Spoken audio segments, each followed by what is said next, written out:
Propadanje spada u najosnovnije bodyweight vežbe koje nam mogu doneti mnoge benefite po pitanju gornjeg dela tela. Ali da bismo iskoristili ove benefite na maksimalan način, potrebno da izvodimo vežbe pravilno. Osim standardnih grešaka za koje većina vežbača zna, postoje i one na koje nikad niste pomislili.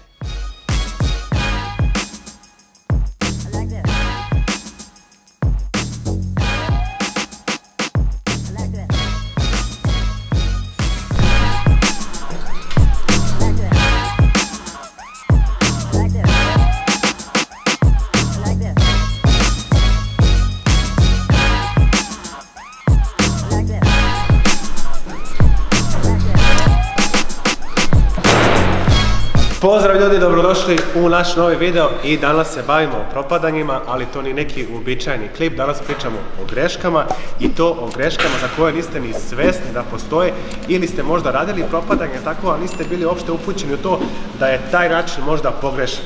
Tako da uživajte u nastavku. A za početak ćemo da definišemo ono šta bi trebalo da bude pravilno.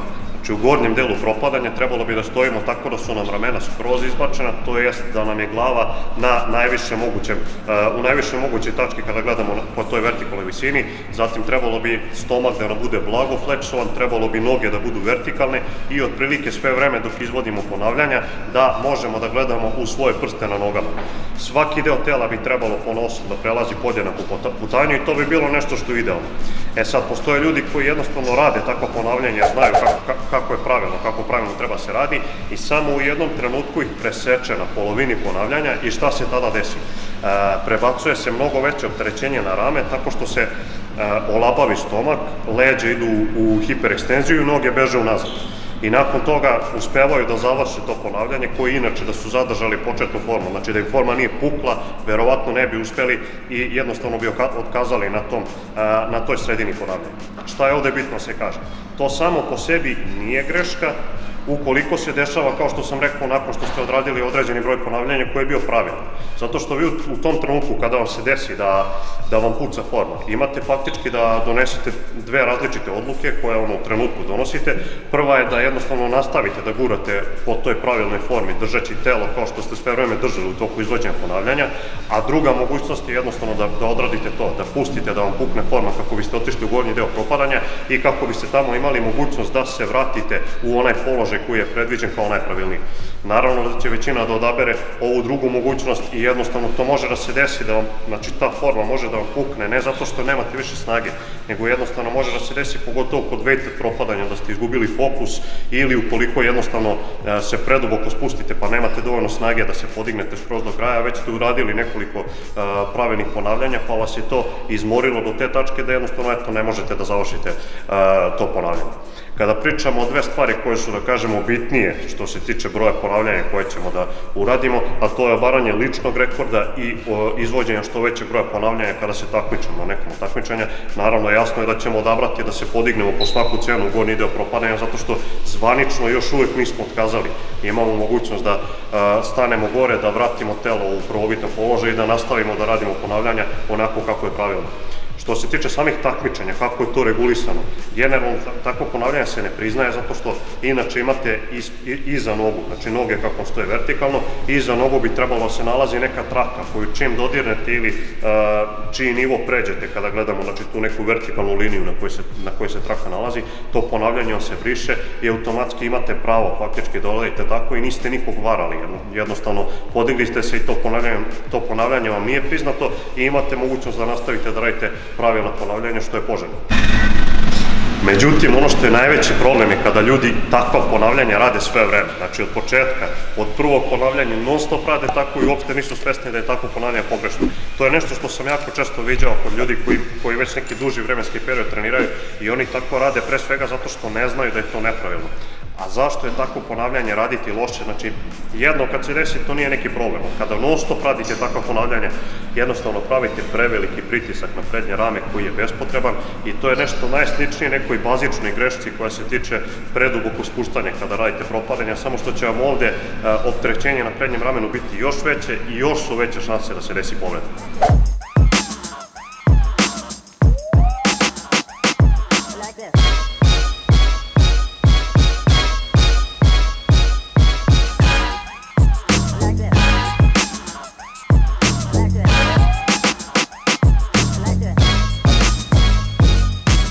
dolazimo do druge greške današnjeg klipa za koju će mnogi vežbači ostati zbunjeni, a čak oni koji izlaze na takmičenja možda će se čak i pobuniti protiv iste, ali objasnit ćemo kako ova greška može doprineti nekim takmičarima da urade više ponavljanja. Zamislimo da radimo takmičarska dead stop ponavljanja. Naravno, na početku samog izvođenja ove vežbe imat ćemo snage i radit ćemo normalan pokret, ali čim budemo počeli da se umaramo u gornjem položaju, šta će se dešavati? Naše telo će jednostavno propadati u ramena, odnosno oslanjat će se na ona meka tkiva koja će nam omogućavati da se jednostavno odmorimo kako bi bili spremni za sljedeće ponavljanje.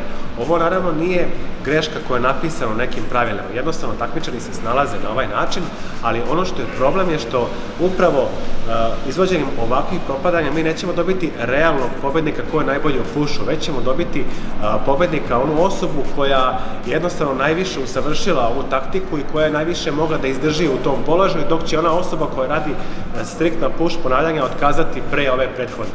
Ako pustite video gde je Kinez radio 100 propadanja ili gde je predstavio svoj pakleni push trening, vidjet ćete da je primjenjivao sličnu taktiku, ali ako pričamo o nekim izazovima ili treninzima, ovo je prava stvar. Jednostavno teraće nas glavom da idemo kroz sve to. E sad, ako bi se vratili opet na takmičenje, to ne bi bilo u redu, baš zbog one priče da na taj način ne bi mogli da vidimo ko je najbolji u pushu. I sad tu ono što je nama palo na pamet su neke dve solucije koje bi mogli implementirati na sama takmičenja kako bi pobednik bio što realniji. Prva opcija koja bi mogla biti predstavljena na nekom takmičenju je da takmičari ne rade dead stop ponavljanja, već bi radili klasična ponavljanja sa pravilnom formom i to bi potencijalan problem bio taj što bi se sudija možda zabrojao ako bi takmičar radio previše brzo, ali recimo da uz neke minimalne sudijske propuste takmičar bi bio dosta realniji nego što je to do sada bio slučaj. Druga solucija bi bila, ako bi nastavili da radimo i dalje dead stop ponavljanja, takmičar jednostavno ne bi imao pravo da upada u ramena i prvom priliku kad bi se to desilo, sudija bi ga zaustavio i udaljio sa te discipline ili bi mu recimo to ponavljanje gledao kao negativno, odnosno ne bi ga priznao. Lično smo bili prisutni u jednom takvom primjeru na takmičenju koje se odigralo pre 2-3 godine gde je naš drugar bio egal sa jednim takmičarom koji je takođe jak u push disciplinama. Šta se sad tu desilo? Obojica su radili veliki broj ponavljanja, ali taj naš drugar je radio propadanja bukvalno dok je imao snage i nijednom prilikom nije iskoristio ovu pomenutu taktiku gde bi upadao na mene, već jednostavno kad je izgubio snagu potrebnu za izvođenje pravilnog ponavljanja, on je pao.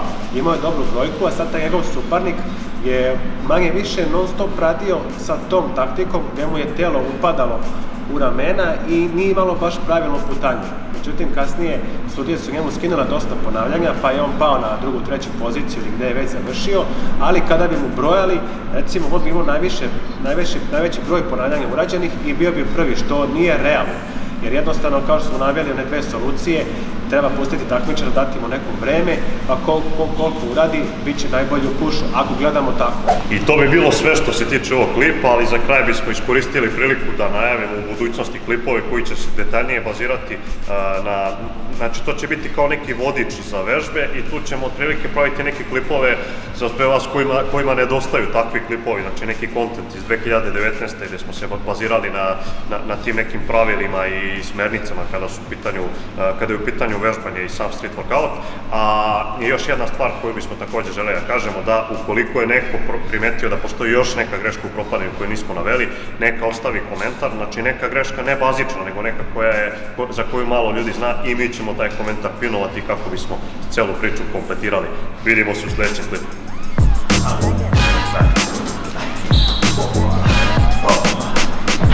Čekaj, stići mi leći. Tako beše.